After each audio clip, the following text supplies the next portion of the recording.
wind, a big warm-up holiday week, and a major storm heading towards the west coast. What is going on in this river of air above us that is cycling regularly? Let's go over the details, and welcome to all of our new customers, a lot of you out there. And I'll introduce to you today the LRC. Watch over the next year and you will learn about this scientific discovery we are bringing to the world. All right, so let's take a look and see what's going on. We'll start with this current slide. You can see wind is the theme today, and it's windy right now. I have my window open, so if I get blown away here, you'll know why. We're about to have downslope winds where I live in Golden, Colorado. High wind warnings from Golden and Boulder, Colorado, parts of Wyoming, Montana, up in Washington State, even Oregon. Wind advisories and high wind watches in other areas, and high fire danger across southeast Colorado. So very interesting. It was 66 degrees in Boulder at 11 in the morning. It got up to near 70 today again. What is happening? The weather pattern is cycling, and the LRC is the centerpiece of the big atmospheric puzzle. You've been hearing all these other forecasters out there. A major shift in the weather pattern is taking place. The worst winter ever. It's going to be cold from here on 2 or 3 weeks ago. And now there's a warm up. They're saying it's a flip in the weather pattern. It is not. It's all part of the big structure, organization of what we call the LRC. The weather pattern is cycling regularly. And they're missing the centerpiece of the big atmospheric jigsaw, which is the LRC. Here's an example of it. A big storm hits California on October the 14th. The part of the pattern that produced this also produced another part of the pattern in November 17th. 34 days later, a major storm in California again. There's going to be something similar to this coming into California around Christmas week, around Christmas Eve, that'll bring some very badly needed snow to the ski areas in the Sierra Nevada. So there's an example of the cycling weather pattern. Right now, we're waiting for those to return. The AO and NAO are two of the fringe pieces, very important pieces though. They don't decide the cycle or the cycle length or the repeating of the pattern. But if it's a positive AO, it tends to be warmer, and that's where we're headed right now. Notice how it's forecast to dip in here to near neutral. So the models that we're showing you, the GFS, the European, other models you might see on TV or hear your meteorologist talk about, this is being influenced by this positive 3 AO right now. But in a few days, by Christmas Day, it's heading down towards neutral, which means the models are going to start looking differently. The GFS, European, and other models, they don't know it's going to be down here in 10 days. They're reacting to this right now. When the AO is positive, Arctic air is held up north. That's where the Arctic air is retreated, likely, and storm systems are weaker. But as it dips, there's a better chance of the Arctic air coming back down to the south. What's going on now? Let me take you through the next few days. Look at December 17th coming up on Wednesday. A little Pacific front is coming through, and then there's a cold front, the Arctic front on the Canada border. Down-sloping winds, ideal conditions to produce up to 80 or 90 mile per hour winds. I hope not, because then I'll have a power outage tomorrow. And I'm doing a presentation in Missouri. I don't need that. Warmer south winds over the eastern half of the country. So that's Wednesday. By Thursday, that front races off to the east and a line of thunderstorms develops. Maybe severe thunderstorms from Ohio down to Tennessee, and we'll watch this closely. Some severe weather is possible. A cold blast, not really Arctic air, but a cold blast, although it will be below zero up here where there's snow on the ground. And then warmer air moving into the west coast. That's Thursday. Then by Christmas Day, look at this. A storm coming into California, a white Christmas in the mountains out west.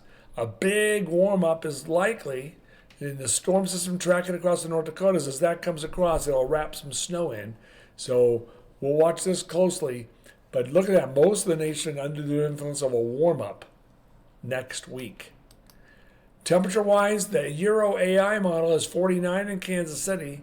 See that?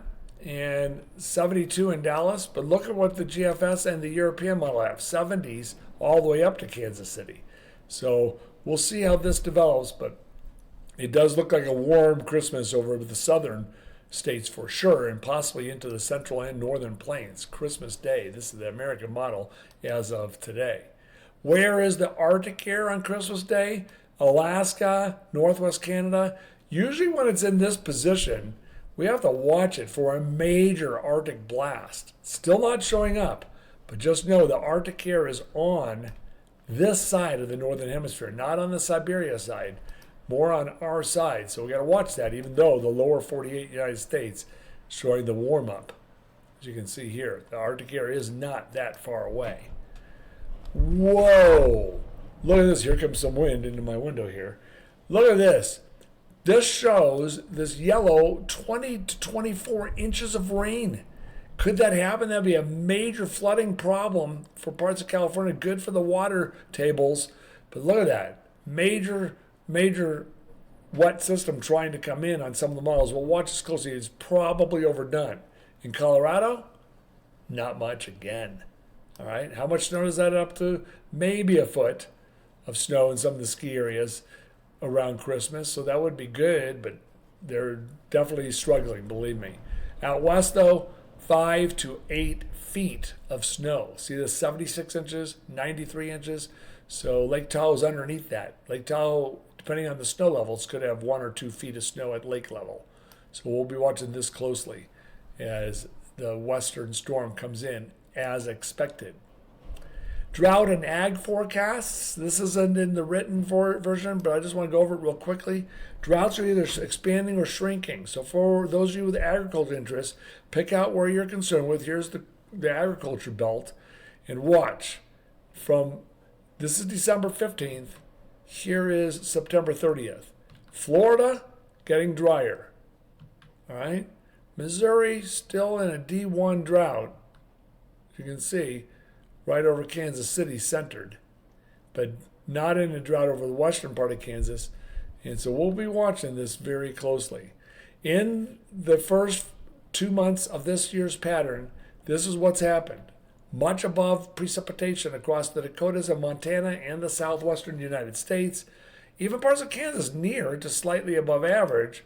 In fact, 273 double average in the first 2 months of this year's pattern for this region right in here. But around that, dry in Nebraska, into Colorado, and drier especially across Texas, where only 7% of average rainfall. Look at that down there. So this is what's been going on. Temperature-wise in the first 2 months, cooler than average or near average in the east, and warmer than average out west. Even with those cold outbreaks, North Dakota is still coming in at near average, really. So it's going to warm up again up there. And then there will be cold blasts coming back through. So we've adjusted this based on the latest information. We think the cycle is a super long one this year, and it could be as long as 70 to 75 days. So phase 1 of this year's pattern that produces the snow for Iowa into the Ohio Valley and from Montana and North Dakota, that's due back January 1st to January 24th. February 8th to 21st, March 6th to March 28th. And then phase 2 of this year's pattern, which is what we're going into in the next few days, is due back now, between now and the end of the year, January 26th to February 8th. This is when I think there could be a major ice storm in this range, right in here. A major ice storm is possible between this January 26th to February 8th, roughly, period, as phase 2 interacts with possibly Arctic air. Also, we have to watch February 22nd and March 3rd for that same thing. And then March 30th and March 10th. So these are when the 2 phases come through. More on that. Go back and look at the winter forecast. You'll see those phases, and I'll probably talk about it next week. In our model, the LRC patent pending model, this is Missouri and Kansas, the forecast for January through May precipitation. It does show right now below average for northeast Missouri down to near Kansas City, and also southeast Missouri, 70% to 80% of average, close to average though, and then the rest of the region is near average or a little bit above average.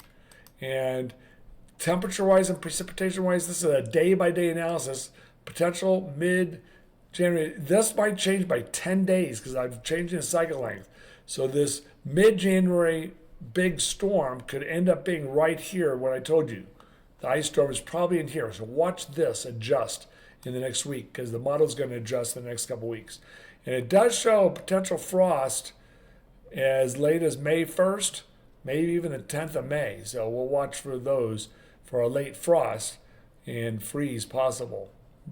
Most likely the last frost or freeze is right in here on April the 5th or 7th.